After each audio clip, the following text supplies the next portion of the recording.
प्रार्थना स्मरणीय स्मरणीय संतों के सम्राट सदगुरु कबीर साहिब जी के पावन चरण कमलों में त्रैवार बंदगी करते हुए मेरे मन मंदिर के आराध्य प्रातः स्मरणीय परम पूज्य गुरुदेव जी, अर्चनीय वंदनीय संत समाज, समस्त संत गुरुजनों के चरण कमलों में त्रैवार बंदगी करते हुए कबीर आश्रम देवरी चैनल से जुड़े हुए समस्त श्रोता बंधुओं को, माता बहनों को, नन्हे मुन्ने प्यारे प्यारे बच्चों को एवं बुजुर्ग आदरणीय दादा दादियों को, सभी को सुबह की हार्दिक शुभकामनाएं हैं। आज का दिन सभी के लिए सुखद एवं मंगलमय हो।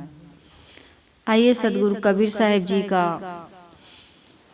एक बहुत ही मार्मिक पद है।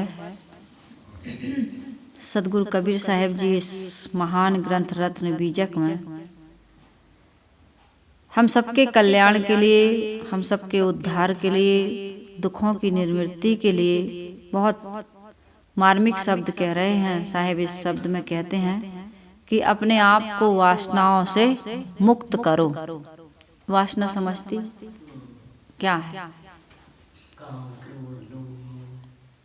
हमारे मन में जो भी विकार उठ रहे हैं, अपने स्वरूप के अलावा जो भी स्मरण हो रहा है, जो भी चिंतन हो रहा है, जो हमें जन्म मरण के चक्र में डालने वाला है, उसे जो भी हमने देखा सुना सूंघा चखा भोगा है, उसका जो संस्कार टिका है उसको अध्यात्म की भाषा में वासना भी कहते हैं। वासना जहाँ हमारा मन बसा हुआ है, कहाँ बसा है, कहाँ बस रहा है? यदि हमारे स्वरूप में बस रहा है तो उसको वासना नहीं कहेंगे। हमारा मन विषयों में बस रहा है, इसलिए इसको कह दिए वासना। जो देखते सुनते सूंघते चखते हैं, का देखते सुनते सूंघ विषयों को, विषयों का अध्यासी बना हुआ है जीव, और इसी में बंध गया है, इसी में वो आसक्त हो गया है। रात और दिन केवल विषयों का ही वो चिंतन कर रहा है। इसलिए वासनाओं में पड़ करके वो जन्म मरण के चक्र में पड़ा हुआ है, देह धरता और छोड़ता है। अन्य खानियों में, अन्य खानियों में वो जा रहा है।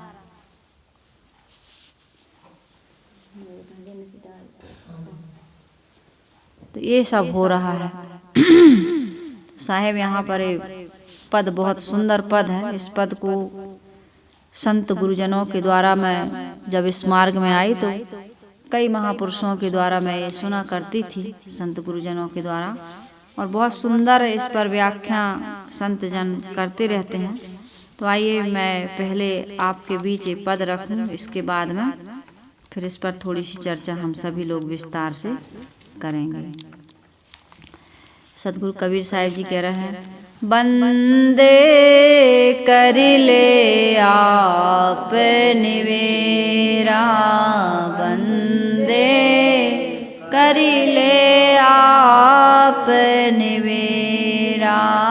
आप जियत लखू आप ठोर करो, आप जियत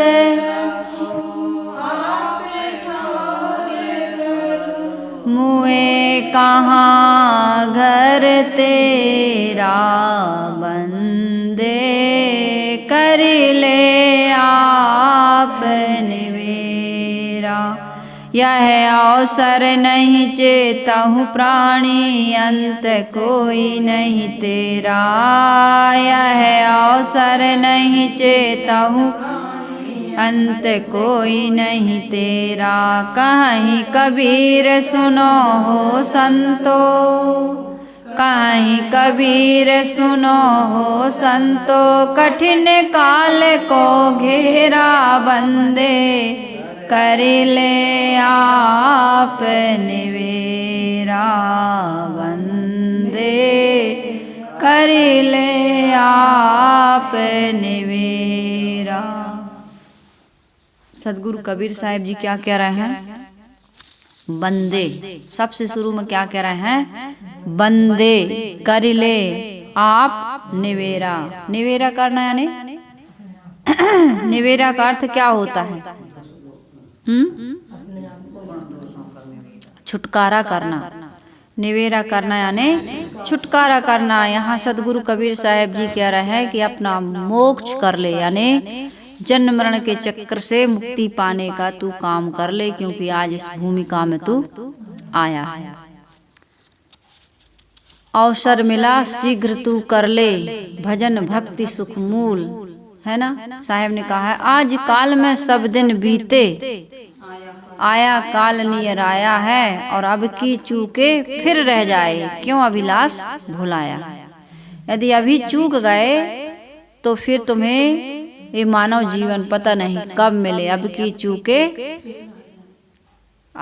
चूके कैसे है वो, अब की चूके फिर रह जाए क्यों। ये नहीं, एक और है सदगुरु कबीर साहब जी का नहीं, ये गुरुदेव जी का ये है भजन। लेकिन सदगुरु कबीर साहब जी कहते हैं कि यहाँ ई संबल कर ले, आगे विषयी बाट, स्वर्ग विसाहन सब चले, जहाँ बनियाना हाट। आज ही कर ले, यहाँ ई संबल कर ले, यहाँ आज वर्तमान में कौन सा संबल कर ले, धर्म का, अध्यात्म का, साधना का। ये पूंजी इकट्ठी करिए, इस पूंजी को इकट्ठा करने से तुम्हारा उद्धार, हमारा उद्धार होगा, कल्याण की और मोक्ष की प्राप्ति होगी, ये जन्म मरण के चक्र से मुक्ति मिलेगी। तो हम कहाँ बंधे हैं? हम सभी लोग संसार की मोह माया और आसक्ति में बंधे हुए हैं। सदगुरु कबीर साहब जी कहते हैं कि बंदे कर ले आप निवेरा। सदगुरु कबीर साहब जी इन 4 पंक्तियों में मनुष्य शरीर का, मनुष्य जीवन का सार कह दिए हैं। इतना ही सोचा समझा जाए तथा आचरण में उतार लिया जाए तो बेड़ा पार है। बेस शब्द में पहली बात ही कहते हैं कि बंदे कर ले आप निवेरा। छोटी सी पंक्ति है, ये छोटी सी बात है, छोटा सा शब्द है, लेकिन है बड़ा महत्वपूर्ण। तुम अपने आप को स्वयं छुड़ा सकते हो। क्यों स्वयं छुड़ा सकते हो? इसमें सहायक होते हैं संत गुरुजन, सदग्रंथ, अच्छा पवित्र वातावरण। लेकिन पहला उत्तरदायित्व किसका बनता है? हमारा स्वयं का। हम यदि स्वयं न छूटना चाहें, यदि हम स्वयं न जागना चाहें, यदि हम स्वयं न सुधरना चाहें, यदि हम स्वयं अपने जीवन का उद्धार न करना चाहें, तो संत गुरु चाहे जितना भी चाहें, हमारा उद्धार नहीं होगा। आज तक नहीं हुआ। जब हम चाहेंगे तभी हमारा उद्धार हो सकता है। इसका मतलब है कि हम बंधे हैं, तभी हमें छुटकारा करने की राय सदगुरु कबीर साहब जी दे रहे हैं। यदि हम ना बंधे होते तो साहब क्यों कहते कि बंदे कर ले आप निवेरा। अब हम और आप कहाँ कहाँ बंधे हैं, हमें विचार करना है। साहेब इसकी याद संबोधन के शब्द में ही बंदे कह करके दिला देते हैं कि हम और आप सभी लोग बंधे हुए हैं। बंधे का अर्थ होता है जो वशवर्ती हो, बंधा हो, गुलाम हो। वैसे विनम्रता के लिए बड़े पुरुषों के सामने, महापुरुषों के सामने लोग विनम्रता बस कहते हैं, अपने आप को बंदा कह देते हैं, दास कह देते हैं, सेवक कह देते हैं, गुलाम कह देते हैं। बड़े बड़े संत गुरुजन लिखते हैं ना, कबीर दास, सूरदास, तुलसीदास, पहले के जितने भी महान पुरुष थे, अपने नाम के पीछे क्या लगाते थे? दास, है ना। ये विनम्रता के लिए लगाते थे कि मेरे अंदर कहीं अहंकार ना आ जाए। लेकिन उनके शिष्य लोग अपने गुरु को कहते हैं, ये बहुत बड़ी अज्ञानता है। थोड़ा सा इस पर चर्चा करूं मैं। आपके गुरुदेव जी का क्या नाम है? आपके गुरु कौन है? तो गुरु से बड़ा तो कोई होता नहीं है। तो कहते हैं हमारे गुरु अभिलाष दास जी हैं। अब उनको यही पता नहीं है कि साहेब लगाना चाहिए। महापुरुषों ने अपनी विनम्रता के लिए अपने लिए दास कहा है, लेकिन हमारा अधिकार नहीं है उनको दास कहने का। ये हमारी शिष्टता नहीं है, ये सभ्यता नहीं है। पढ़े लिखे मास्टर हैं, प्रोफेसर, वो भी कहते हैं कबीर दास जी ने कहा है। नहीं, ऐसा ना कहिए। सदगुरु कबीर साहब जी ने कहा है। गोस्वामी तुलसीदास जी, गोस्वामी लगाइए, हमारे साहब गुरुदेव जी ने कभी तुलसीदास नहीं कहा, गोस्वामी जी कहा। ये सीखना चाहिए हम सबको। किसी महापुरुष के पीछे दास लगा है तो ये हमको वहां पर दास शब्द का उच्चारण करना शोभा नहीं देता, ये मर्यादा के विरुद्ध है। हमें महापुरुषों का आदर करना चाहिए। लेकिन आज लोग अपने नाम के पीछे दास न जोड़ करके स्वामी जोड़ देते हैं और बड़ी बड़ी डिग्रियां लगा देते हैं। तो हमें ये बात सीखना चाहिए कि विनम्रता के लिए दास लगाना कोई बुरा नहीं है, लेकिन किसी विषय के दास बन जाना ये बुरा है ना। किसी प्राणी के, पदार्थ के, किसी आदत के, किसी व्यक्ति के गुलाम बन जाना ये हमारी तौहीनी है, ये हमारी नादानी है। तो साहब यहाँ विनम्रता से कह रहे हैं कि बड़े पुरुषों के सामने जो वो अपने नाम में लगाते हैं दास, तो ये तो विनम्रता के लिए है। जो शरीर तथा संसार की वासना वाहनता ममताओं में बंधा है तथा जो अपनी विनम्रता के लिए अपने आप को बंदा कहता है, दोनों में कोई समानता नहीं है। कितने लोग दास शब्द का गुलामी सूचक शब्द मानते हैं और वो अपने नहीं लिखते हैं कि हम दास नहीं लिखेंगे, हम का गुलाम थोड़ी हैं। यह उनकी भावना है। वैसे यह समझा जा सकता है कि किसी के नाम में दास ना होने से वह मुक्त नहीं होता और किसी के नाम में दास जुड़ जाए तो वो गुलाम नहीं होता है। सदगुरु कबीर साहिब जी यहाँ हमें क्या कह रहे हैं? बंदे कह करके हमें यह संकेत दे रहे हैं कि हम सभी लोग बंधनों में पड़े हुए हैं। हमें उस पर ध्यान देना है और उससे अपने आप को छुड़ाना है। लेकिन ये ध्यान रखना होगा कि हमारे बंधन हमसे दूसरा कोई छुड़ा नहीं सकता है। हमारे बंधन हमने बनाए हैं और हम ही को ही छुड़ाना है। हमारे मन में क्रोध हमारे ही अज्ञान से आता है, लोभ हमारे ही अज्ञान से आता है, मोह हमारे ही अज्ञान से आता है, राग द्वेष करते हैं, अहंता ममता करते हैं, वासना बनाते हैं। ये किसके अज्ञान से हमारे अंदर बना? स्वयं के अज्ञान से। हमारा मन ऐसा अज्ञानी बना हुआ है, हमने इन्हें स्वयं बनाया है और इन्हें जब हमने स्वयं बनाया तो मिटाएगा कौन? हम ही स्वयं मिटाएंगे। बाहर के बंधन होते हैं रस्सी के, जंजीर के, कारावास के, उससे कोई छुड़ा भी सकता है। साहेब ने कहा तुम ऐसे बंधन में बंधे हो। कैसे बंधन में? बिन रसरी गर सकलों बंधा, तासो बंधा अलेख, दीना दर्पण हस्त में, चश्म बिना क्या देख। बिन रसरी, बिना रस्सी के, बिन रसरी गल सकलों बंधा, सबके गले बिना रस्सी के, बिना किसी बाहरी बंधन के बंधे हुए हैं। साहिब कह रहे दीनों दर्पण हस्त में, चश्म बिना क्या देख। यदि किसी को हाथ में दर्पण दे दिया जाए लेकिन उसकी नजर ही न, निगाह ही नहीं हो, देख ही नहीं सकता है, बेचारा जन्म से अंधा है, तो अपने रूप को कैसे देखेगा? इसी प्रकार से आदमी अज्ञानी बना हुआ है। इसलिए हम सबको एक गुरु की आवश्यकता है। यदि गुरु मिल जाते हैं और गुरु ये ज्ञान देते हैं कि तू तो शरीर नहीं है और तेरे नाते रिश्ते संबंध भी ये सारे झूठे हैं, लेकिन झूठे नाते रिश्ते संबंधों के बीच रहते हुए इन्हें समझ करके इनका राग मन से त्यागना है। झूठे झूठे झूठे कह देंगे तो आप कहाँ जाओगे संसार छोड़कर?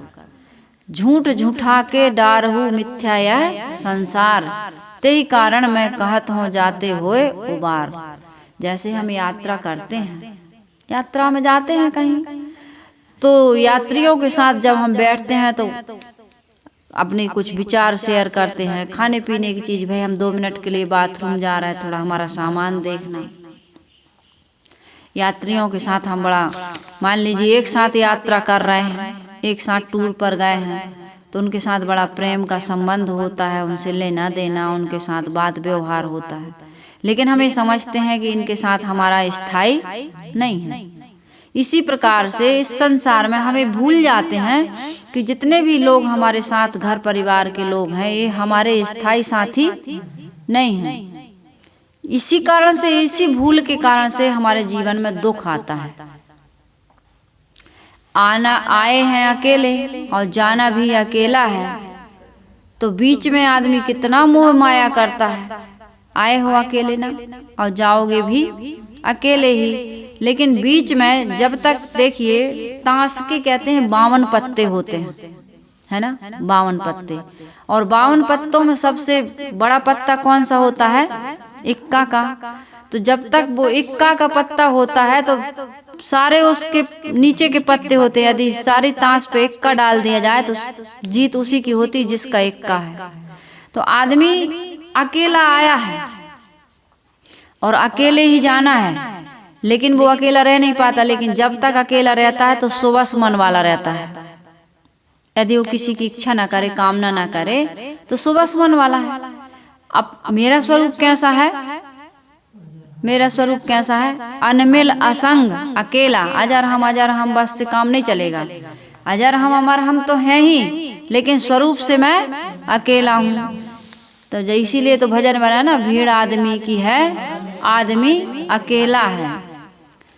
आदमी बिल्कुल अकेला है, स्वरूपतः अकेला है, स्वभाव से बिल्कुल अकेला है। लेकिन वो बाद में एक बेगम ले आता है।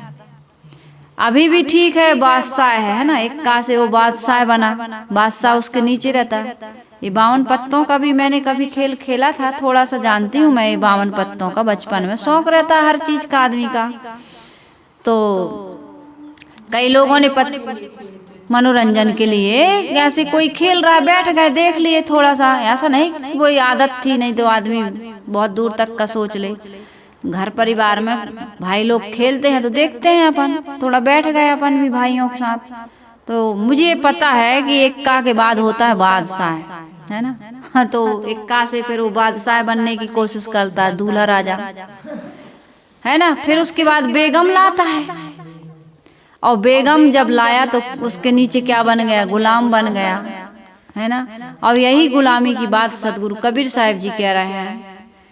सब आदमी, स्त्री हो या पुरुष, अपने आप में अकेला है और वो बादशाह है। लेकिन जैसे ही बेगम, उसका नाम ही है बेगम, फिर कोई गम, कोई था, कोई शांति, कोई प्रसन्नता नहीं, फिर तो गुलामी का ही जीवन जीना है। तो साहिब कह रहा है, बंदे कर ले आप निवेरा।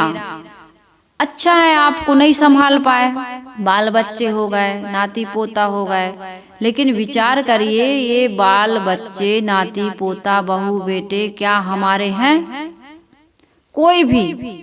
क्या पति पत्नी एक दूसरे के सच्चे अर्थों में साथी होते हैं? पति पत्नी तक तो ठीक है, साथ निभा लेते हैं कि कहाँ जाए। कितने तो पति छोड़ देते हैं, कितनी पत्नियां छोड़ देती हैं। एक संसार में ऐसी घटनाएं क्यों घटती हैं? इसलिए घटती हैं कि सब अपने अपने मन के बस में होकर के नाच रहे हैं। थोड़ा सा किसी के मन के अनुकूल नहीं हम कर पाते हैं तो हमसे उसका नाता रिश्ता संबंध खत्म हो जाता है। आदमी कहाँ तक सहेगा? और हर व्यक्ति अपने अपने मन का गुलाम है, कोई किसी की सुनने वाला नहीं है। गुरुदेव जी एक बात कहा करते थे, मार मार रेतनी, मैं जेतनी की तेतनी, तोर हथवा पे राय मोर आदतों न जाए। किसी को आप कितना भी समझाएं, कितना भी घोर घोर के घुट्टी पे ला दें, ऐसा करो, ऐसा इस रास्ते से चलना चाहिए, ऐसे जीवन में काम करना चाहिए, ये ध्यान रखना चाहिए, तरह तरह से बुजुर्ग लोग बताते हैं। बच्चे जब बड़े हो जाते हैं तो बच्चे बिल्कुल सिद्धांत को उलट देते हैं। बच्चे ज्ञान देने लगते हैं, कहते हैं कि नहीं हमारी माँ को थोड़ा जीना नहीं आता, समझदारी की कमी है। माँ को कहते हैं कि दूसरों का मन देख करके व्यवहार किया करो, लेकिन माँ नहीं समझती, पिताजी नहीं समझते। आज घर में 99% ऐसे केस देखे जा रहे हैं कि जहाँ बहू सास की कमी बता रही है कि समझ कम है, दिमाग नहीं है, इनको जीने का ढंग नहीं है। और बेटा पिता के लिए यही बात कह रहा है कि पिताजी को दिमाग नहीं है, समझ नहीं है। आज का समय कितना बदल चुका है, लोगों के साथ, बहू बेटे के साथ कैसा व्यवहार करना चाहिए, कैसा इनको सुन लेना चाहिए, सह लेना चाहिए, मन देख के काम लेना चाहिए। बात तो नारद जी ने भी कही थी भगवान कृष्ण को। उन्होंने कहा था कि घर में बड़ा कलह है, क्लेश है, आपस में झगड़ा हो रहा है। कृष्ण के घर में भी झगड़ा हुआ था और आपस में ही झगड़ा हुआ था। भाई भाई में, रिश्तेदारों में, परिवार में। तो वो बहुत ग्रह कलह से परेशान होकर के नारद जी के पास गए। तो नारद जी ने कहा कि भाई 3 उपाय बताता हूँ, मन देख करके काम लेना, धन का उचित बंटवारा करना और सबसे मीठी वाणी का प्रयोग करना। तो ये तो बिल्कुल सही बात है, लेकिन आदमी क्या करता है घर परिवार में अपने बच्चों के लिए अपनी एनर्जी को इतना व्यय कर देता है कि उसको एक प्रकार से फिर वहां पर शिकायत का भाव आ जाता है कि मैंने अपने शरीर को गार दिया, मैंने अपने शरीर को बर्बाद कर दिया, अपने समय का, शक्ति का, सब कुछ का हमने आपको बनाने में दोहन कर दिया। अब हमारे अनुसार आप चलिए, तो चलने वाले नहीं हैं। मैंने एक लड़के से कहा कितने भाई बहन हो, बताया उसने इतने भाई बहन। तो हमने कहा कि इतने सारे भाई बहन हो, फिर माता पिता? कहे माता पिता अपने रह रहे हैं, बना खा लेते हैं, थोड़ा सा बहुओं से नहीं बनता है, हम लोग अपने परिवार में हैं। हमने कहा आपके सबके बच्चे हो गए? बोले हाँ साहब सबके बच्चे हो गए।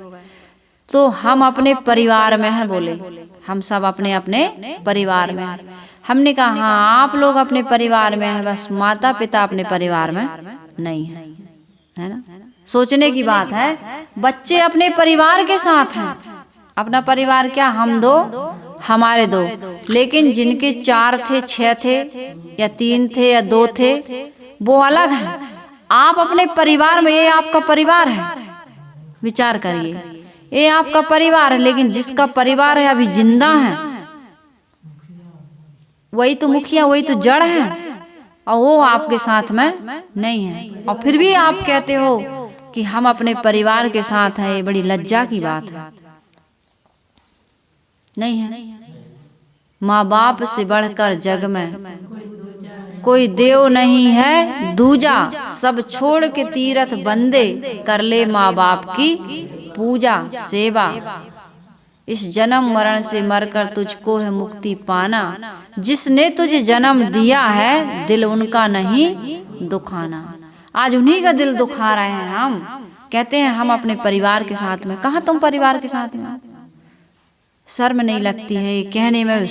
विचार भी नहीं कर रहा है मनुष्य कि हम अपने परिवार में नहीं हैं। आप अपने परिवार से, अपने गार्जियन से, बिल्कुल जिन्होंने आपको 9-9 महीने पेट में रखा, पैदा किया, दूध पिलाया, तुम्हारी गंदगी साफ की, तुम्हारे समय निकाल करके मालिश की, तुम्हारा पूरा ध्यान रखा, फिर अपनी जिंदगी की जो भी मेहनत की कमाई थी तुम्हारा भविष्य बनाने में लगा दिया। तो बच्चे क्या कहते हैं? उन्होंने हमारा भविष्य बनाया, हम अपने बच्चों का बना रहे हैं। और कितने लोग ये कहते हैं कि माता पिता समझते नहीं है। मैंने कहा वही समझदारी थोड़ी पत्नी को बताया करो। कहे साहब पत्नी को भी बता, हम पढ़ी लिखी नहीं। क्या अब आजकल जानते तो हो शिक्षा कैसे चलती है। आदमी नौकरी के लिए पढ़ रहा है, वो लड़का कह रहा है कि आदमी नौकरी के लिए पढ़ रहा है, जीवन जीने की शिक्षा नहीं मिल पा रही है। पैसा कमाने की शिक्षा तो मिल रही है, पैसा कमाने की शिक्षा मिल रही, लेकिन जीवन कैसे जीना चाहिए, इस पैसे का कहाँ सदुपयोग करना चाहिए, शिक्षा कहाँ दे, कौन सी यूनिवर्सिटी दे रही है, कौन सा स्कूल, कौन से कॉलेज, कौन से टीचर दे रहा है, बताओ। पैसा कमाने की तो शिक्षा सब कोई दे रहा है, लेकिन पैसे को कहाँ इन्वेस्ट करना है, जीवन कैसे जीना है, आपके आने वाली पीढ़ी का तो आप ध्यान रख रहे हैं, लेकिन आपको जो लेकर के आया है, जो कुछ दिन में मर जाएगा, चला जाएगा इस संसार से, उसके लिए भी तो ध्यान देने की आवश्यकता है कि नहीं है। तो ये सब चीजें हमारे जीवन में, मैं ये कह रही थी, फिर भी आदमी अकेला नहीं रहना चाह रहा है, अंत में अकेला ही है। बेटा था अपने परिवार में मस्त हो गया, बहू के साथ बच्चे पैदा किए, वहां रह रहा, कमा रहा, खा रहा, घर में अपने बच्चों को भी ध्यान देना पड़ता है, पत्नी को भी देना पड़ता है, बिजनेस व्यापार भी करना पड़ता है, माता पिता के लिए ध्यान देना दे। अभी तो ये थोड़ा सा तन से भी स्वस्थ है, मन से भी स्वस्थ है, तो कमा खा रहा है। बेटी थी दामाद के यहाँ चली गई, पति है, पत्नी है, एक आध लुढ़क गए, चले गए छोड़ के, अकेले ही तो हो। अंत में तो यात्रा तो तुमको अकेले ही तय करना है, नहीं करना है। परिवार आपने बना लिया, अच्छी बात है। हमारा कहना ये है कि परिवार ना बनाओ नहीं कह रहा है। हमारे गुरुदेव जी तो कहते थे पहली गलती शादी और दूसरी गलती संतान। यदि कोई शादी नहीं किया है तो उसको मैं धन्यवाद देती हूँ। मेरे गुरुदेव जी की यही शिक्षा थी और हम लोगों ने भी यही काम किया है। शादी नहीं किए हैं तो बहुत सुंदर बात है, दुखी होने की बात नहीं है, क्योंकि संसार में देख रहे हो गुरुदेव जी एक बात और कहते थे, राण रोए शेर शेर और यही बातन रोए दो दो शेर। जिसका पति नहीं है वो उसके लिए रो रही है, लेकिन जिसका पति है वो तो कई बातों को लेकर पति से झगड़ा हो रहा और रोज रो रही, नहीं रो रही। तो इसलिए ये कहा जा रहा है, गुरुदेव जी ये कहते हैं जिसने शादी कर ली है और उसकी बच्चे नहीं हुए हैं तो उसको भी रोने की जरूरत नहीं है। भजन करिए, इसी के लिए आए हो। ये शादी और बच्चे ये तो नहीं संभाल पाने के कारण से आदमी बना लेता है। वो बना लेता है तो लड़िए मत, उनको छोड़ करके अब भागिए मत, है ना। आपने बनाया है तो बढ़िया उनके साथ मन से आपको वैराग्य पूर्वक व्यवहार करके और सुबह शांत मन वाले बन करके जीवन यात्रा पूरी करिए। अब बना लिए तो लड़ रहे हो उनसे, अरे हम का जाने, हम जानते नहीं थे, हम बना लिए, अरे हमने बड़ी अज्ञानता का काम किया, अरे ये तो हमारे काल जान के दुश्मन है, तो हमारे काल है, या ये बड़े निकम्मी संतान हो गई। दुनिया भर की लड़ाई बातचीत होती है, ये सब कहने की जरूरत नहीं है। भाई आपने बनाया है, बना लिया, अज्ञानता से हो चाहे ज्ञान से हो, बन गया है तो काम वही करना है जो अकेले में करते थे, वो अभी भी करो। आप अकेले ही तो हो हर समय, वो तो अपने घर गृहस्थी में मस्त है, आप तो अकेले ही हो। उनकी शिकायत ना करिए कि 4-4 बच्चे थे, 3-3 बच्चे थे, इतने बच्चे थे और आज हमारा कुछ भी नहीं कर रहा है, हमें पूछते भी नहीं। अरे आप अकेले रहते तो कौन पूछता। आपने बना लिए, हो गया, कर दिए। अभी भी आप अकेले हैं, जरूरत होगी तो बच्चे कर देंगे। मन से मुक्त रहिए कि मेरा बेटा, मेरी बहू, मेरी बेटी, मेरा दामाद, ये भाव ये बांधने वाला है। प्राण पिंड से बंध रहा सो नहीं तेरा होए, हमारा कोई भी नहीं है, न हम हैं किसी के, ना कोई हमारा, न हम हैं किसी के, न कोई हमारा, सदा के लिए बस हम ही हैं। कोई हमारा नहीं है और न हम भी किसी के नहीं हैं। हम भी तो माता पिता को छोड़ के, लड़कियां माता पिता को छोड़ के आ जाती हैं, सब कुछ छोड़ देती हैं, नहीं छोड़ देती हैं। यदि किसी लड़की ने अपने ससुर की सेवा नहीं की, सास की सेवा नहीं की, अपनी संतान को लेके वो अलग हो गई, तो आपके बच्चे हो गए तो क्या बुरा हो गया। ये संसार का क्रम चल रहा है, इसमें आपको शिकायत करने की आवश्यकता नहीं है ना। यदि हम किसी की शिकायत कर रहे हैं तो सिर्फ और सिर्फ ये हमारा अज्ञान है, हम समझ नहीं सके वास्तविकता को, इसलिए हम शिकायत कर रहे हैं। तो साहिब कह रहे हैं कि मोह लोभ को जीतना है। साहिब कह रहे हैं बंदे कर ले आप निबेरा, आप जियत लखु, आप ठौर कर मुए कहाँ घर तेरा। साहिब कह रहे हैं 3 बातें इस पंक्ति में कह रहे हैं। पहली बात, जीवन रहते रहते अपने आप को देख लो। अब दुनिया को ना देखो, खुद को देखो, समझ लो कि तुम कौन हो, मैं कौन हूँ। हम सबको देखते हैं किंतु अपने आप को नहीं देखते। अपने आप को देखने का मतलब है अपने आप को समझना। हम सारे संसार को समझने की चेष्टा करते हैं। चिकित्सा, व्याकरण, संगीत, भौतिक विज्ञान, वनस्पति विज्ञान, प्राणी विज्ञान, मनोविज्ञान, नाना कला कौशल, सबको समझने का प्रयास करते हैं। केवल यही नहीं समझते हैं कि मैं कौन हूँ। मैं कौन हूँ? मैं शुद्ध चेतन आत्मा हूँ, अनमिल हूँ, असंग हूँ, बिल्कुल स्वरूपतः अकेला, मेरा कोई नहीं है। और मैं अजर अमर अखंड हूँ, नित्य सनातन शाश्वत हूँ। मेरा कभी ना निर्माण होता है ना विनाश होता है। चाहे जितनी देह धर धर करके मैं इस संसार में आ जाऊं, लेकिन मेरा कोई भी नहीं है। है ना। और इसके समझे बिना हमारा सारा ज्ञान अंत में काम नहीं देता है। हम अपने स्वरूप ही को तो भूल गए। यदि हम अपने स्वरूप की याद रख पाते तो हम जगह जगह अपने मन को मोह ग्रसित ना करते। जो समझ जाते हैं वो छोड़ के चले जाते हैं या फिर बनाते ही नहीं हैं। जिनको बचपन से ज्ञान मिल गया तो वो संबंध बनाते नहीं हैं। जिन्हें बीच में ज्ञान मिला चाहे कितना समझाओ छोड़ के चल देते हैं। और जो नहीं चल देते हैं और नहीं जाना चाहते हैं वो मन से तो छोड़ना ही पड़ेगा। जो मन से नहीं छोड़ता है वही दुखी होता है। तो इसलिए मन से छोड़ना है, क्योंकि हमारा कोई नहीं है और हम किसी के नहीं हैं। हमें दूसरा ज्ञान परम शांति नहीं दे सकता है। अपने आप को दो ढंग से समझा जा सकता है। मन स्वभाव को समझना और उन्हें सुधारना है, तथा दूसरा है अपने परिनिष्ठित चेतन स्वरूप को समझना कि मैं जड़ दृश्यों से पृथक शुद्ध चेतन हूँ, असंग हूँ, अकेला हूँ, पूर्ण काम हूँ, पूर्ण तृप्त हूँ। मुझे बाहर से कुछ भी पाने की आवश्यकता, किसी के संग साथ की आवश्यकता नहीं है। कितना भी साथी रहे भाई, हमें खाना पड़ेगा। हमें कौन बिठा के कमाएगा, कमा के खिलाएगा बताओ। बहुत कम किसी को हमने नहीं देखा कि एक आदमी कमा रहा है और दूसरे को एकदम बैठा के। पति बाहर कमाता है तो पत्नी भीतर घर में कमाती कि नहीं कमाती। यदि पत्नी बैठ जाए और पति बाहर भी कमा के लाए, घर में भी बना के खिलाए और सारी सेवा उसकी करे तो वो भी ऊब जाता है। कहते हैं तुम्हें किस लिए लाए हैं, तुम्हें किस लिए लाए। कपड़े नहीं धोगी, बर्तन साफ नहीं करोगी, भोजन नहीं बनाओगी, बच्चों की देख, तुम्हें किस लिए लाए।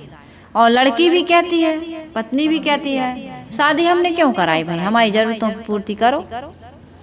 तो ये सारी चीजें हैं।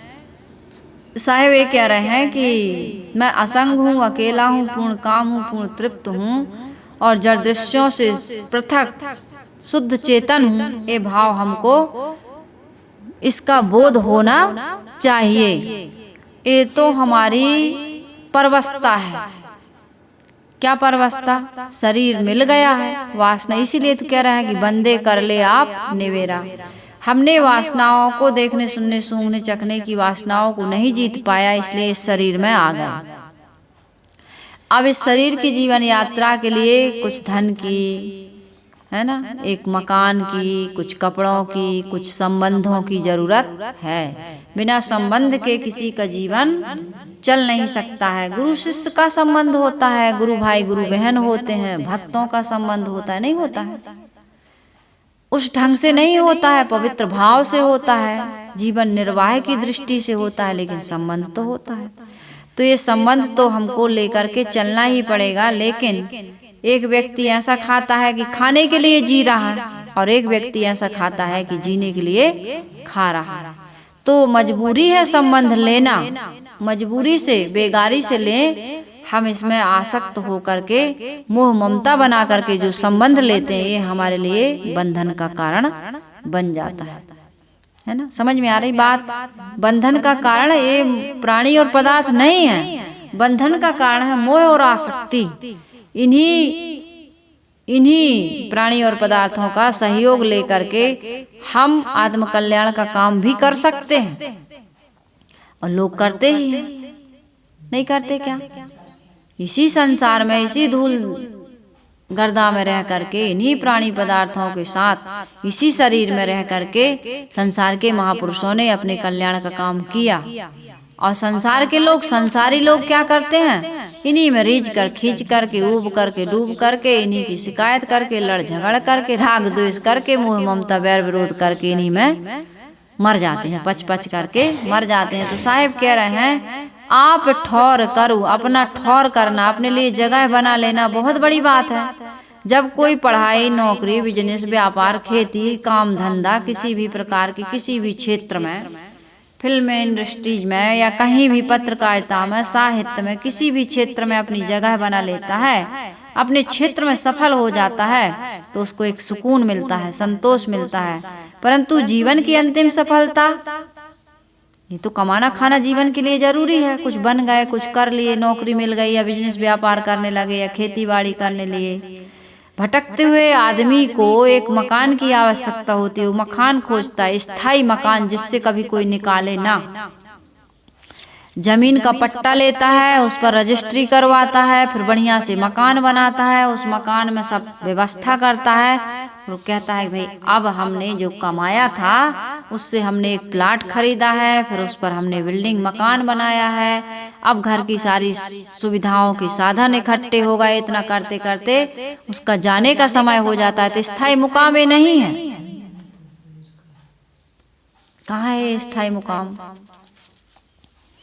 कंकड़ चुन चुन महल बनाया, लोग कहें घर मेरा, और ना घर मेरा ना घर तेरा, चिड़िया रैन बसेरा। जीवन बीत जाता है बाहर का घर बनाते बनाते, और जब रहने का समय आता है 50 साल के बाद ही लगता है घर बना पाता है कमाने वाला आदमी।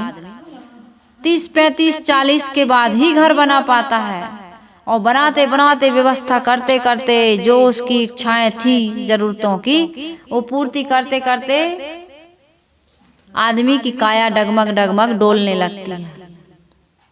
फिर उसको बड़ा दुख होता है कि इतना सब बनाया, इतना सब कमाया, लेकिन अब कुछ ही दिन का मैं मेहमान हूँ। एक व्यक्ति ने मकान बनाया, उस मकान का नाम रखा चंद्र भवन। सच्ची घटना है, कहते हैं चंद्र भवन, लोग नाम रखते हैं ना। चंद्र भवन नाम रखा, उसको अटैक आया। मकान का उद्घाटन ही हुआ था और अटैक आ गया। बच्चों ने कहा जल्दी गाड़ी लेके अस्पताल ले चलो। अस्पताल जा रहा था, लौट के देखा तो उसको लगा कि हाय मेरा चंद्र भवन सदा सदा के लिए छूट रहा। ये चंद्र भवन चाहे चंद्रमुखी हो, चाहे चंद्र भवन हो, चाहे तुम्हारे चंदा सूरज जैसे, मेरा चंदा है तू, मेरा सूरज है तू, ओ मेरी आँखों का तारा है तू, सब छूट जाएंगे। आँखों के तारे ये छूटे, राज दुलारे राज दुलारी सब छूटेंगे कि नहीं छूटेंगे? और ऐसा छूटेंगे, ऐसा छूट चुके हैं जैसा आगे के छोड़ छोड़ के आए हो आज याद नहीं है। ऐसे ही आज का भी छोड़ करके हम सबको जाना है। उस व्यक्ति ने कहा हाय मेरा चंद्र भवन सदा के लिए छूट रहा। अस्पताल तक ले जा पाए, शरीर छूट गया। बच्चे लाए, अभी कुत्तों ने पत्तल की जूठी पत्तल का भोजन भी नहीं खा पाया था, शरीर छूट गया मालिक का। और बच्चों ने गैरेज में लाश रख दी, मतलब गाड़ी की डिग्गी में, गाड़ी सहित गैरेज में रख के शटर लगा के बच्चे चले गए कि सुबह तो पिताजी को फिर नीचे लाना ही, क्या करेंगे ऊपर ले जाके। ये है संसार की वास्तविकता। तो साहब कह रहे हैं आप जियत लखो, अपने आप को लखो, अपने आप को पहचानो कि मैं कौन हूँ। मैं ये शरीर नहीं हूँ, और शरीर ही नहीं हूँ तो शरीर के नाते रिश्ते संबंध कहाँ तक सही है। आप ठौर करो मेरा ये मकान, मेरी ये दुकान, मेरा ये दफ्तर, मेरी ये खेती बिजनेस व्यापार जिसको मैं मेरा मेरा कहता हूँ वह मेरा नहीं है। 4 दिन के बाद बहू आएगी, बहू कहेगी एक छिदाम भी मैं किसी को नहीं दूंगी, इस पर मेरा अधिकार है। अपने रिश्तेदार, अपनी सहेलियां, अपने दोस्त आते हैं, बहू बताती यहाँ से यहाँ तक हमारा है, ये मकान भी हमारी, ये दुकान भी, इतनी खेती, इतना बिजनेस, इतना व्यापार। ससुर जी को सुनकर के हंसी आ गई, सोचने लगे जिसको जीवन भर मैंने कमाया, मैं तो सोचता था मेरा है, कल की आई हुई बहू कहती मेरा है। हो जाता ना। हाथी घोड़ा बैल बाहना संग्रह कियो घनेरा, और बस्ती माँ से दियो खदेरा, जंगल कियो बसेरा, गांठी बांध खर्च नहीं पठियो, बहुर न कियो फेरा। गांठी बांध के कोई ले जाओ थोड़ा सा वहां भी लगेगा। ये धन संपत्ति मकान दुकान ले जा पाओगे। एक भक्त जी का फोन आया, कहे हम कार्यक्रम कराना चाहते हैं।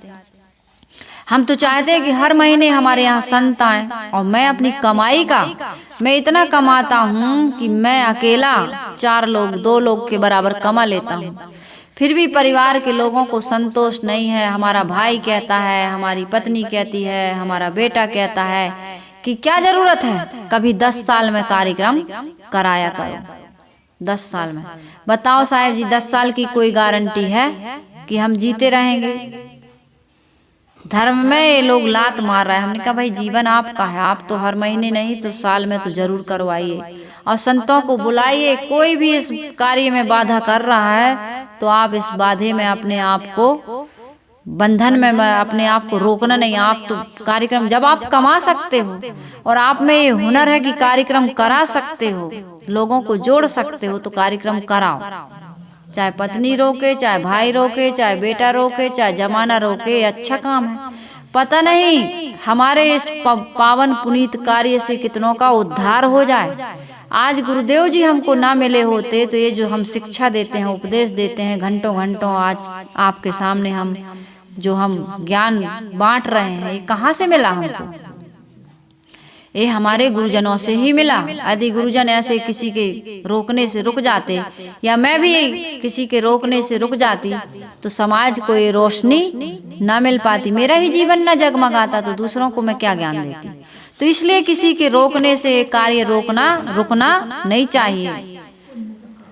पुण्य का कार्य है, पता नहीं कितनों का उद्धार होगा। आज ये जो आश्रम निर्माण होते हैं या कोई पुस्तक लिखी जाती है, ये जो वीडियो अपलोड हो रहे हैं, ये समाज के कल्याण की भावना से ही हो रहा है। पैसा बचा के करोगे क्या? जो कुछ पैसा मिला है समाज से मिला है, समाज की सेवा में लगा दोगे तो ये तुम्हारे बंधन का कारण नहीं है। उद्देश्य सही होना चाहिए। हमारा उद्देश्य सही नहीं होता। साहब कह रहे हैं आप जियत लखु आप ठौर कर, मुए कहाँ घर तेरा। मरने के बाद मृत्यु काल में किसी प्रकार शारीरिक कष्ट हो अलग बात है, सभी को कष्ट नहीं होता। मृत्यु काल के लिए भी धन को इकट्ठा करने की आवश्यकता नहीं है। एक गुरु जी थे, एक ही शिष्य रहता था, गुरु बड़े फेमस थे, लोग आते थे, खूब धन द्रव्य चढ़ाया करते थे। लोग जहाँ जाते हैं तो धन द्रव्य भी लोग कुछ न कुछ दे के जाते ही हैं। तो शिष्य को बड़ी चिंता हुई कि गुरुजी तो जो मिलता है सब लौटा देते हैं, अपने लिए रखते नहीं। तो शिष्य ने एक कागज पर लिखकर दीवार में चिपका दिया, दरवाजे पर, उनकी गुरुजी के रूम के दरवाजे के सामने ही चिपका दिया कि आप क्या है वो, मुझे देखो मंत्र याद नहीं आ रहा है। विपत्ति के समय के लिए धन की रक्षा करनी चाहिए। कभी कोई विपत्ति आ जाए तो इसके लिए धन की हमें सुरक्षा करके रखनी चाहिए। आपदार्थम धनम रक्षे, ऐसे कुछ है वो। आपदा के लिए, विपत्ति के समय के लिए, विपत्ति काल के लिए हमें धन की रक्षा सुरक्षा करके रखना चाहिए। तो उन्होंने कहा कि महताम आपदाम कुतः, महान पुरुषों के जीवन में आपदा कहाँ से आएगी, विपत्ति कैसे आएगी। तो उसने फिर से अब पत्र में ही उन्होंने ये चिपकाया तो उन्होंने दूसरी चिट चिपका दी। उन्होंने गुरुजी ने कहा कि महताम आपदाम कुतः, महान पुरुषों के जीवन में आपदा कैसी। तो उसने कहा कदाचित कुपितो देवा, फिर से चिट चिपकाए। हो सकता है कदाचित देव कुपित हो जाए, प्रकृति की तरफ से कोई ऐसा हमारे जीवन में घटना घट जाए। तो उन्होंने कहा कि जो हमने संचय करके रखा है, संचित चापी नश्यति, जो संचय करके रखा है, जब देव ही कुपित हो जाएंगे तो सबसे पहले तो धन भी जाएगा। विपत्ति आती है तो सब तरह से आती है, तो आदमी को ये चिंता नहीं करनी चाहिए। मैं ये कह रही थी, आदमी कितने लोग कहते हैं कि विपत्ति के लिए बचा के रखो, विपत्ति के लिए कोई ऐसे समय के लिए, क्यों ऐसा सोचते हो? यदि ऐसा सोच करके तुम बचा के रखे हो तो तुम्हारी भावना के अनुसार वो समय आएगा ही, और आपको विपत्ति के समय में वो धन वही संपत्ति वही लगानी पड़ेगी। कोई लड़ाई झगड़ा के लिए बचा के रखता है, कोई दुर्घटना के लिए बचा के रखता है, कोई अपने शरीर में रोग न लग जाए। ऐसा क्यों सोचते हैं हम लोग? ऐसा नहीं सोचना चाहिए। ऐसा सोचना चाहिए कि हमारी मृत्यु तो चलते फिरते हो जाएगी। कितने लोगों की हो जाती है, नहीं हो जाती। क्यों सोचते हो कि बुढ़ापे में हमारी सेवा कौन करेगा? इसकी चिंता ना करो। शरीर छूटते समय कष्ट नहीं होता है, और जो कष्ट होता है ना वो मोह के कारण होता है। ज्यादातर तो मन से आदमी को कष्ट होता है। शरीर तो हमारी बॉडी ऐसी है, हमारा शरीर ऐसा है कि फिर सहन करते का हमें पहले लगता है कि ऐसा हो जाएगा तो क्या होगा, वैसा हो जाएगा तो क्या होगा, कैसे सहेंगे। हमारे शरीर में तो ऐसा रोग आएगा तो हम तो मर ही जाएंगे, लेकिन शरीर में रोग आ जाता है कोई नहीं मरता। वैसे ही हम फिर सहने लगते हैं कि नहीं। अरे बुढ़ापा बड़ा खराब, भगवान बुढ़ापा ना आए, लेकिन खुद का बुढ़ापा आ जाता है तब भी हम सह लेते हैं, अपने उस हिसाब से अपने सब काम धंधे हम कर लेते हैं। तो इसलिए मरने का भय नहीं होना चाहिए, किसी प्रकार का भय नहीं होना चाहिए। इसलिए धार्मिकों ने कहा है कि तुम अच्छा काम करो तो मर जाने के बाद यहाँ भी तुम्हारी अच्छी कीर्ति होगी और मरने के बाद भी तुम्हें अच्छी जगह मिलेगी। अच्छी जगह लोग समझते हैं मरने के बाद स्वर्ग मिलेगा, मोक्ष की कल्पना करते हैं। इसी सांत्वना, ये तो मन की सांत्वना के लिए ये बातें कही जाती हैं। स्वर्ग और मोक्ष की कल्पना तो केवल रूपक है, परंतु उसमें छिपी हुई बातें सत्य हैं। जीव जड़ तत्वों से विलक्षण होने से अमर है, वह इस शरीर के मिट जाने पर भी नहीं मिटता। यदि वह वासनाओं के अधीन है, जैसे उसके अच्छे और बुरे कर्म होंगे, वैसे उसे आगे जन्मांतर में देह धारण करना पड़ेगा। सत्कर्म करने वाले को कोई भय नहीं, शरीर छूट जाने के बाद भी उसके लिए सुख का साम्राज्य। जैसे बच्चा अच्छी पढ़ाई करता है तो उसको परीक्षा का कोई परिणाम का या परीक्षा का कोई डर या भय नहीं होता है। लेकिन जो साल भर मटर गश्ती किया है, जो फिल्म देखा है, मोबाइल चलाया है, घूमने फिरने में ध्यान दिया, खाने पीने में ध्यान दिया, इधर उधर घूमा फिरा है, तो उसको परीक्षा से भी डर लगता है और परिणाम से भी डर लगता है। लेकिन जिसने आज कायदे से जीवन जिया है, उसको न मौत का डर है, न मौत के बाद हल हल कांपे वाला जीव, न जानो का करी है पीऊ। वो डरता नहीं है, वो दुखी नहीं होता है, वो चिंता ग्रसित नहीं होता है। तो आज अच्छा काम करिए, भूत भविष्य की आपको चिंता या दुख पश्चाताप नहीं होगा। यह वैज्ञानिक तथ्य है कि हम जो आज हैं वही कल होंगे। आज यदि हम ठीक से रहना सीख गए, ठीक से चलना सीख गए, तो वासनाओं का त्याग कर देते हैं, तो आज ही हमारा जीवन सुंदर बन जाता है और मरने के बाद भी हमें किसी प्रकार की चिंता करने की आवश्यकता नहीं है, क्योंकि अब हमें न कहीं आना है ना जाना है। बोधवान तो जानता है कि अपना स्थायी घर अपनी स्वरूप स्थिति है। जब तक हम अपना घर देह समझते थे तब तक छूटने का भय था, लेकिन जब हम समझ गए कि ये तो छूटने वाला ही है और अपना घर तो हम अपने घर में स्थित ही है, अपनी आत्मा में ही हम स्थित हैं, हमारा घर छूटने का भय हमारा दूर हो गया। देह तथा देह संबंधी प्राणी पदार्थ तो छूटते ही हैं, परंतु व्यक्ति से उसकी अपनी आत्मा कभी छूटती नहीं है। ज्ञानी पुरुष समझता है कि अपना चेतन घर, अपना आत्मा राम घर, अपना पारक प्रकाश रूपी घर हमें मिल गया, अब यह कभी छूटने वाला नहीं है।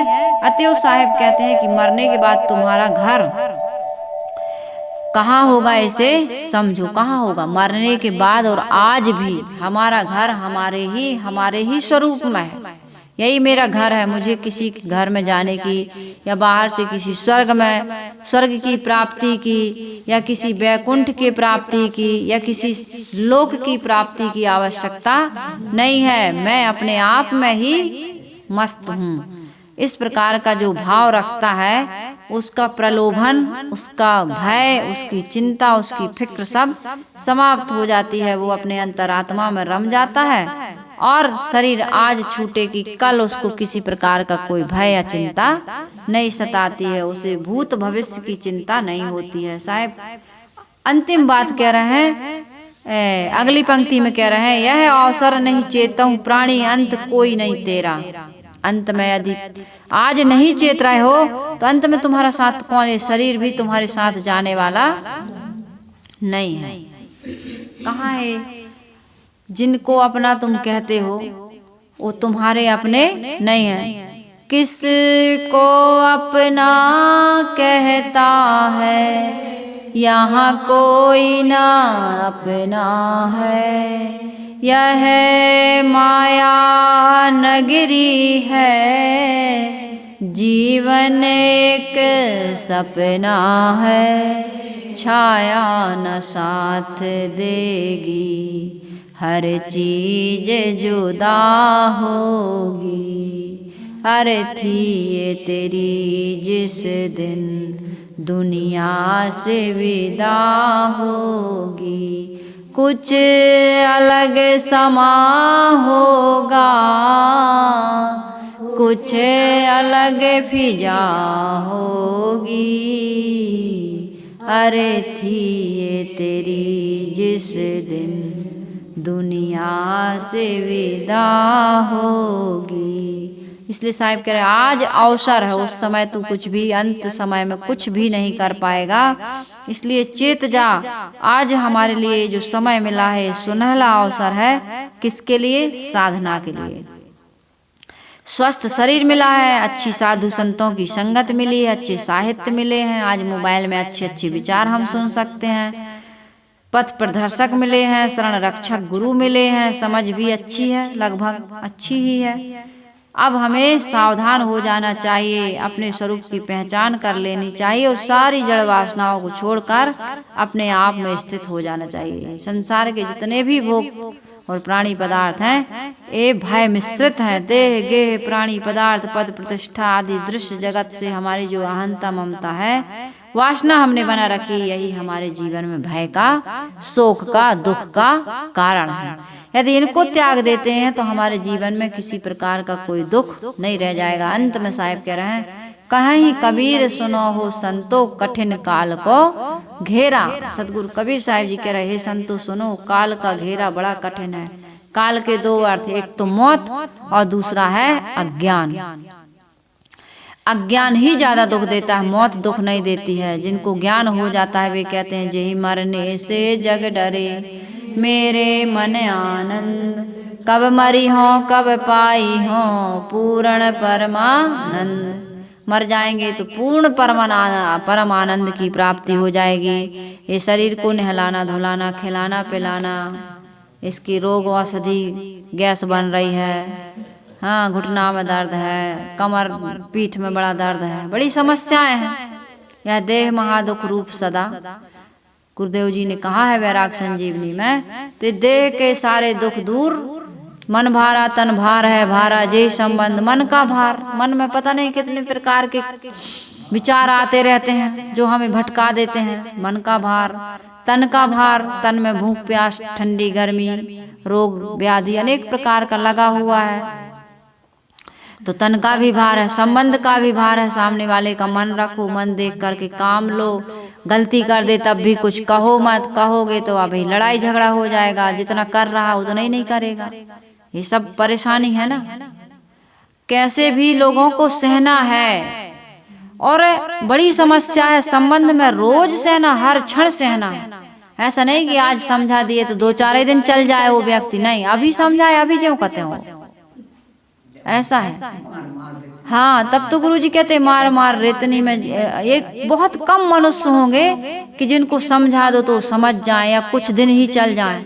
तुम यहाँ से कह रहे हो लेकिन तुम्हारी बातों का तत्काल में भी कोई असर नहीं हो रहा। ये समस्या सबकी है, सब जगह है। ये ना समझिए कि हम लोग भी समाज में रहते हैं, हम लोगों के साथ भी यही है, तो हम लोग वही प्रयोग करते हैं जो आपको बताते हैं।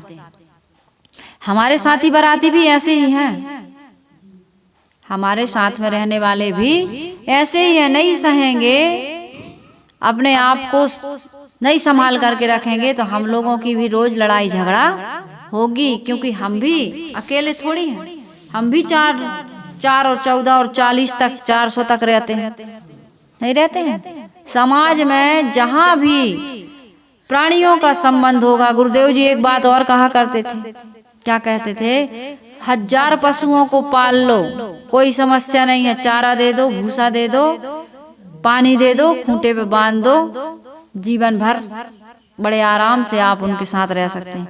लेकिन मनुष्य का एक बच्चा पाल लो, तुम्हारी खैरियत नहीं है। एक पूत कहते हैं नहीं, और चूल्हे में मूत। एक ही बच्चा हो जाए, एक ही मनुष्य, सबका अपना स्वभाव है। यदि तुम उसके सांचे में नहीं ढल पा रहे हो तो जीवन निर्वाह करना बहुत कठिन हो जाएगा। तुम्हारे सांचे में कोई ढलने के लिए तैयार नहीं है। तुम्हें यदि सबके साथ रहना है तो तुम्हें अपने आप को उनके सांचे में ढालना पड़ेगा। यदि आप उनके सांचे में अपने आप को नहीं ढाल रहे तो आप सुखी, हम सुखी नहीं रह सकते हैं। ये संसार का बहुत कड़वा सिद्धांत है। इस प्रकार से यदि हम नहीं जी पा रहे हैं, अपने आप को इतना मोम की तरह मुलायम नहीं बन, थोड़ी सी आंच में जैसे मोम पिघल जाती है, हमारे संत तो कहते हैं मक्खन की तरह रहो, मक्खन, है ना। हमें भी ऐसा ही खुद को बनाना होगा। ये कोशिश बिल्कुल ना करो, ये नाकामयाब कोशिश ना करो कि सामने वाले को मक्खन बना दें, मोम बना दें, हमारे सांचे में उसको ढाल दें। ये होने वाला नहीं है। जितना हो सके जीवन में गुजर करना है, गुजर, सामने वाले के अनुसार चल करके अपना काम बनाओ। तो मैं सोचो कि दुनिया को बदल देंगे, दुनिया को सिखा देंगे, हमारी जो इच्छाएं हैं, हमारी जो योजनाएं हैं, ये सहयोगी हमारे अनुसार चल के उस योजना को सफल, उनकी योजना अलग है, उनका सपना, उनका ख्वाब अलग है। तो इन बातों को लेकर के हमको लड़ाई झगड़ा नहीं करना है। साहब कह रहे हैं, कहीं कबीर सुनो हो संतो कठिन काल को घेरा। ये अज्ञान का घेरा बड़ा कठिन है। ये अज्ञान, हमारे मन का अज्ञान की लोग हमारे अनुसार चले, ये भी एक अज्ञान है। अपने को ना परख पाना, ये भी एक अज्ञान है। संसार में कैसे जीना चाहिए, कैसे रहना चाहिए, न जान पाना, ये भी एक अज्ञान। इसी से तो दुखी हैं हम। मौत आ जाएगी, उठा के ले जाएगी, इस बात का दुख नहीं है। सो जाते हैं कितने 4-6 घंटे के लिए, हम रोज संसार को भूल जाते हैं। शरीर की भी हमको कोई भान नहीं रहता, याद नहीं रहता, सब कुछ को भूल जाते हैं। फिर एक नया जीवन मिलता है। ऐसे एक दिन मौत आएगी, सब कुछ छूट जाएगा, क्या दुख है बताओ। बल्कि दुख ही सारे समाप्त हो जाएंगे मरने के बाद। कितने लोगों के जीवन में इतना दुख होता है कि वो आत्महत्या कर लेते हैं, कहते हैं मर जाएंगे तो दुख से मुक्ति मिल जाएगी। तो आपको, हमको, सबको सहज ही मिलने वाली मुक्ति, तो मरने का डर नहीं है। सबसे बड़ा अज्ञान क्या है, सबसे बड़ा दुख क्या है, मौत काल क्या है, अज्ञान। सबसे बड़ा काल क्या है, अज्ञान।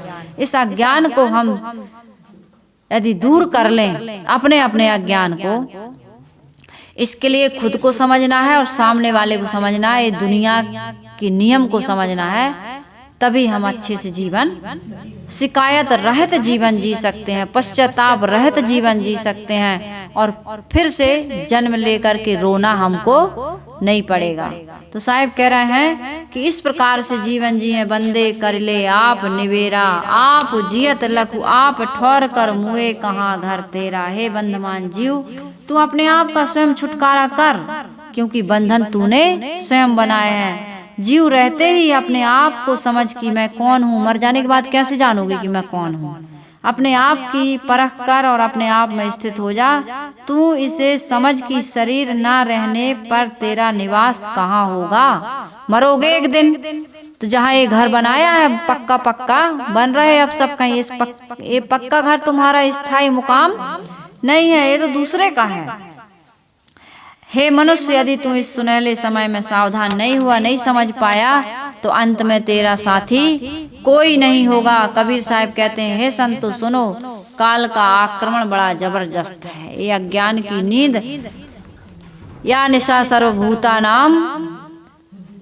सर्वभूतानाम तस्यम जागृति संयमी। कृष्ण गीता में कह रहे हैं कि पूरा संसार मोह की नींद में सो रहा है। जागने वाला कौन है? जो संयमी है, वही जाग रहा है। मोह निशा सब सोबन हारा, और देखें स्वप्न अनेक प्रकारा। सब मोह की नींद में सो रहे हैं। जो जाग जाता उत्तिष्ठ जागृत प्राप्त वरा निबोधित। अर्थात हमारे ऋषियों ने कहा कि उठो, जागो, आत्मलीन सत्पुरुषों की शरण में जाकर के अपने जीवन का उद्धार करो, कल्याण करो। यही मानव जीवन की सफलता और सार्थकता है। तो इस प्रकार से विचार करते हुए हमें अपने जीवन को कल्याण और मोक्ष की दिशा में गतिशील करना है। हमारे जीवन के सारे दुखों का अंत हो। इन्हीं शुभकामनाओं के साथ हम अपनी वाणी को यहीं विराम देते हैं। आइए सभी लोग गुरु वंदना कर लेते हैं।